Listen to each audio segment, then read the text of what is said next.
Hi all, welcome back to my channel. My name's Ollie and this is Simply Stitchy. Now when it comes to oiling or cleaning sewing machines, there are loads of people who are happy to give advice on what oil you should be using, from baby oil, olive oil, to whatever oil you happen to have in your shed or garage. It's weird, but no one would dream of pouring WD-40, for instance, into the oil filler cap as a lubricant for the car engine. Now, you'd use this stuff, and the chances are you'd be paying attention to what it says on the bottle to make sure you get the right type, because there are different sorts. Getting the right one for your car is the difference between having a car that performs well to one that just performs mediocre. Why don't we do the same thing for sewing machines? Now don't get me wrong, products like WD-40 have their place and they're good at what they're intended to do, which in this case is getting rid of rust and loosening screws or bolts. But it's not actually an oil. More on that in a little bit. When it comes to sewing machines, it seems that as long as it's a liquid, anything goes, which is more than a little bit worrying.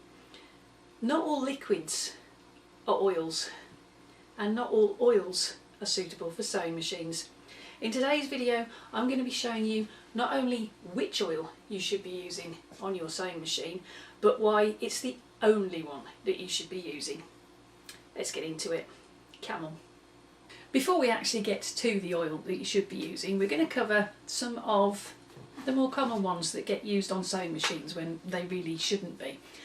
First up, we have this. This product was developed by a chap in New Jersey called George Cole back in 1894. It's 3-in-1 oil, and you'll probably find that there's a bottle of this stuff in houses, garages, sheds all over the globe. It does 3 jobs in one, hence the name 3-in-1.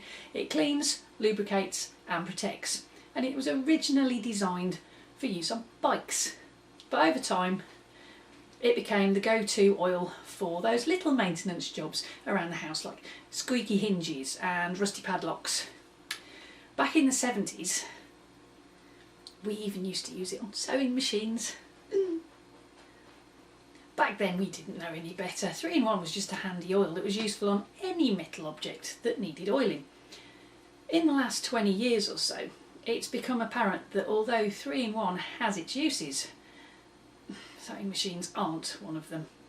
Use this on your sewing machine and you're more likely to wreck it rather than lubricate it. Now the reason for that is because it was originally designed for bikes. It has a viscosity that's suitable for that particular purpose. And before I lose you completely in the science bit, viscosity is a fluid's resistance to flow, which basically means the thicker the oil, the slower it flows. 3-in-1 is a thick oil that doesn't flow fast enough for a sewing machine. Because of this, rather than flowing freely over the moving parts, what will happen is this will get backed up. It'll cause a bottleneck, and over time that bottleneck is going to slow the movement of oil through the machine, making clogs, and it's going to slow your machine down and stop it working. An interesting fact that I found out about 3-in-1 oil as I was researching for this video is that these days it's owned by the WD-40 company. Has been since 1995. Before that date it was actually owned by a company called Reckitt and Coleman. I'm not sure if that's ironic or just an Easter egg. Which brings us neatly on to the next product that you shouldn't use on a sewing machine, WD-40. Now WD-40 was developed in San Diego back in 1953 by a company called the Rocket Chemical Company. They were looking for a degreaser and a rust prevention solution for the aerospace industry. The name literally means water dispersing agent 40, because it was the 40th attempt that they made at trying to find a workable solution. Now, this stuff isn't an oil, it's a degreaser. It will strip grease and water and it will even remove rust from moving parts. It will even take rust stains out of clothes. It will also strip any oil that you happen to have on your moving metal parts and then evaporate. Now the problem with that is if you use this on your sewing machine and it evaporates, you're going to leave the sewing machine's moving parts completely dry. You'll have no lubrication on there whatsoever. As sewing machines tend to get a little bit hot as they work, that's really bad news for your machine because they need an oil that can cool them down. If WD-40 has stripped all your oil off, those parts are going to get incredibly hot. Now I get and completely understand why these two products in particular get regularly used on sewing machines when they really shouldn't be. One's an oil and one's a degreaser, and they're handy. But they're no good for sewing machines, especially if you've got an old lady like Grandma here covered with shellac and decals. The decals on Grandma and machines like her were never designed to withstand products like these. They weren't designed to withstand any kind of chemical cleaner either. Getting products like this anywhere near the decals on your older machines isn't going to do the sewing machine any good, and you're twice as likely to actually strip all your decals off the machine.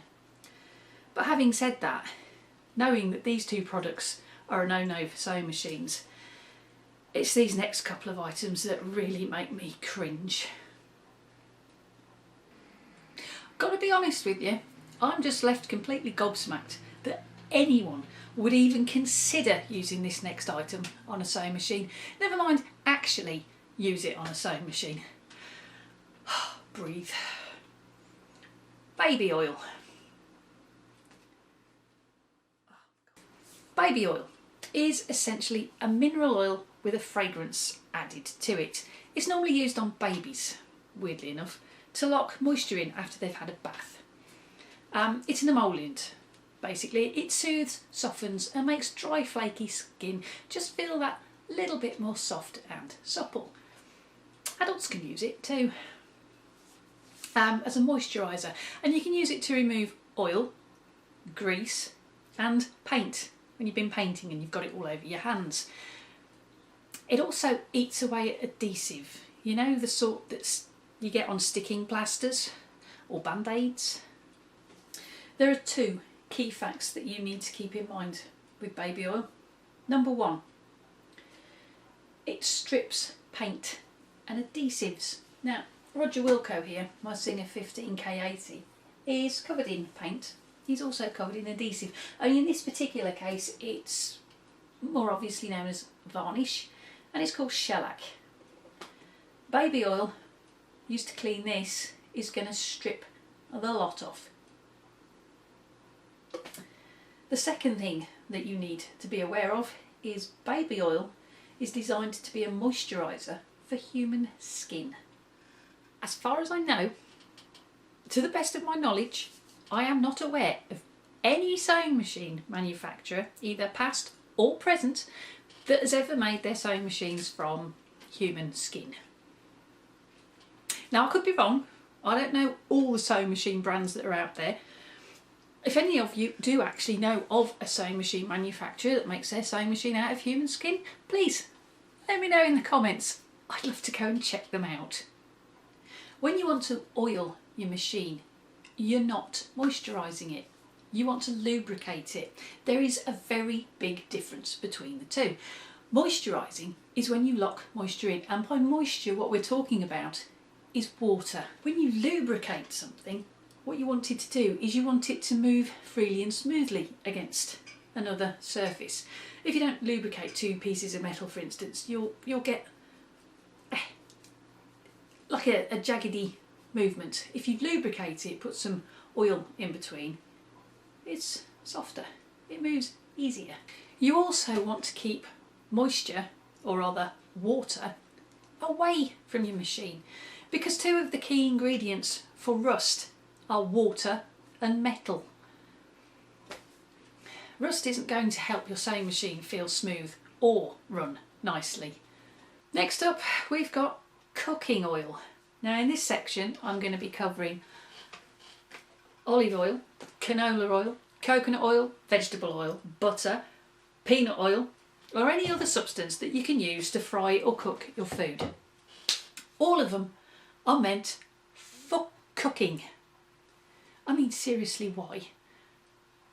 You may as well just rub furniture polish all over the inner workings of your machine for the good that it's going to do to your moving parts. Cooking oil, particularly old cooking oil, turns into a sticky gloop. Try washing out your deep fat fryer and you'll see what I mean. The last thing you need inside a sewing machine is a gloopy lump of oil bunging up the works. It also stinks when it's going off, and dust will stick to it like glue. And one of the things that you'll find with sewing machines in particular is because they come into contact with a lot of fabric, there's a build-up of lint and fabric dust. Now, if spending your leisure time trying to unstick gooey messes from the inner workings of your sewing machines floats your boat and that is how you want to spend your weekends, then by all means, cooking oil could be just the ticket.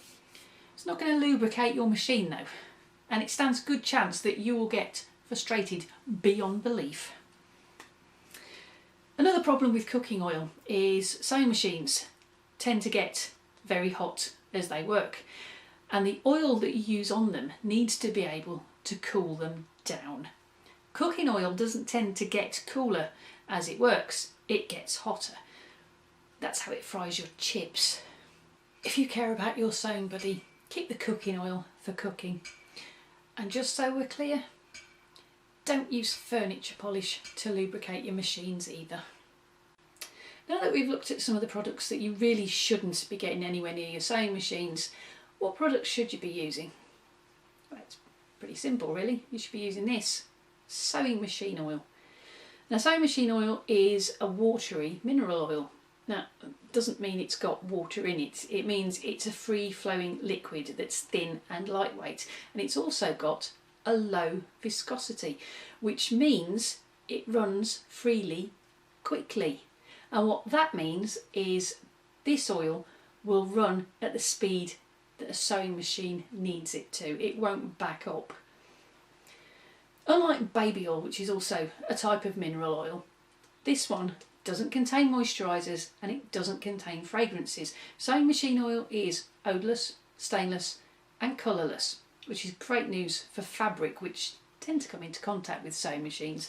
This stuff is less likely to damage the material as you're using it, and it's not going to leave icky spots like the 3-in-1 oil might do, for instance. This stuff has been specifically designed for sewing machines. It's been around probably for as long as people have been using sewing machines.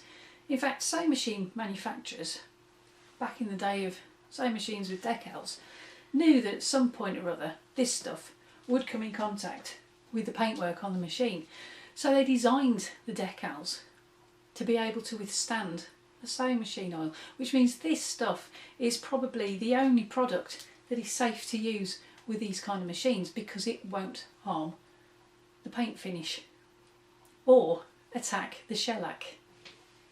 It's good news for modern machines too, because this oil doesn't attack plastic. Now there is a product that you'll hear about a lot on sewing machine forums and groups on Facebook, and it's called Triflow. Here it is. It's a Teflon based lubricant that does 3 things in one. It cleans, it lubricates and it protects, and it's marketed towards bikes. Have I said that before? It sounds weirdly familiar.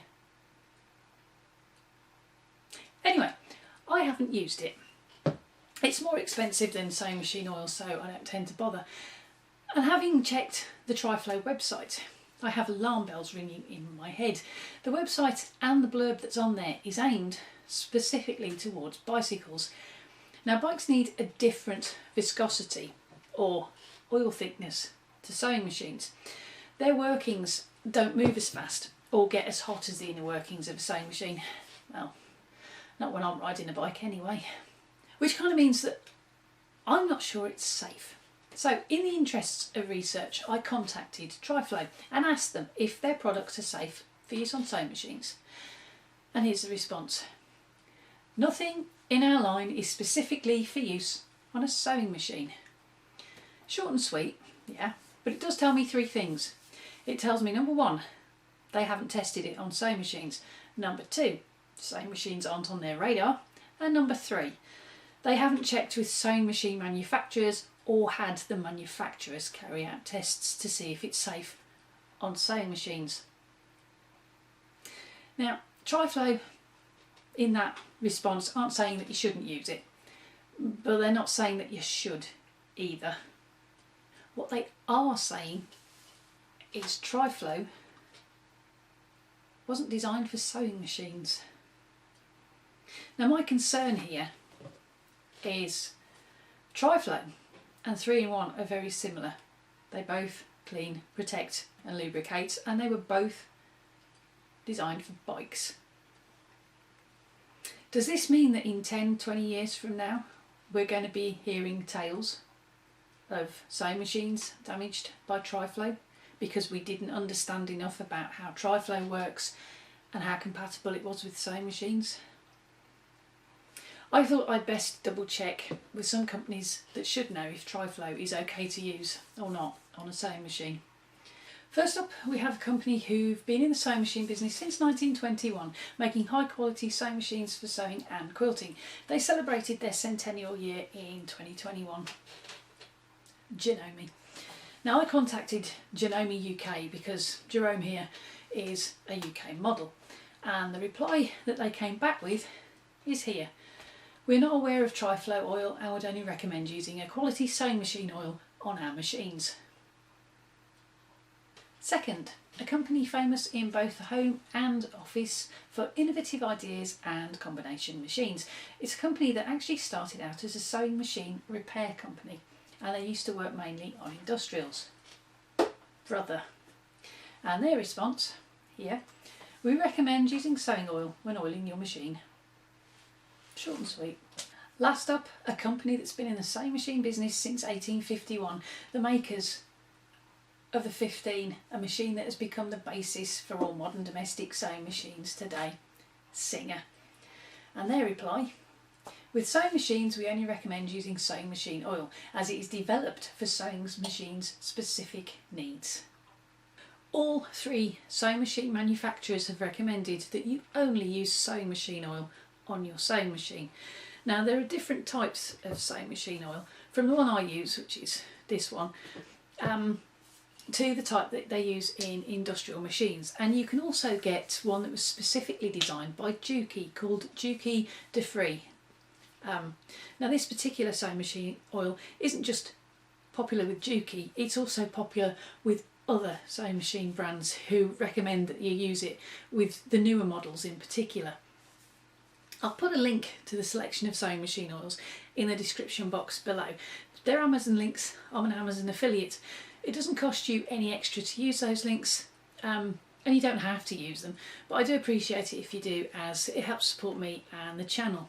If you don't want to buy sewing machine oil through Amazon, that's absolutely fine, but if you're not sure of the product that you should be getting, go check out the links. It's not going to cost you a penny, but it will give you an idea of the product and what it looks like, so that you know what you're looking for when you go to a brick and mortar store.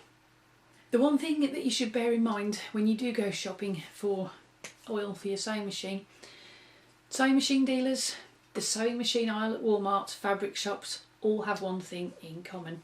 You won't find 3-in-1 oil, WD-40, Triflow,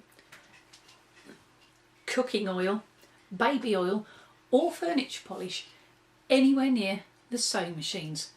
What you will find is sewing machine oil, which should give you a really big clue as to what's safe to use on your sewing machine. I hope you liked today's video. If you did, give it a thumbs up because that helps it spread across YouTube. And why not check out some of my other videos? They'll be coming up in these links.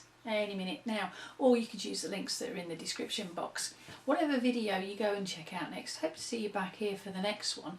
And if you subscribe to my channel and click that little bell, YouTube will let you know when I've uploaded it. In the meantime, whatever you're sewing it with, embrace your creativity and have fun. Thank you ever so much for watching, and I'll see you next time. Bye for now.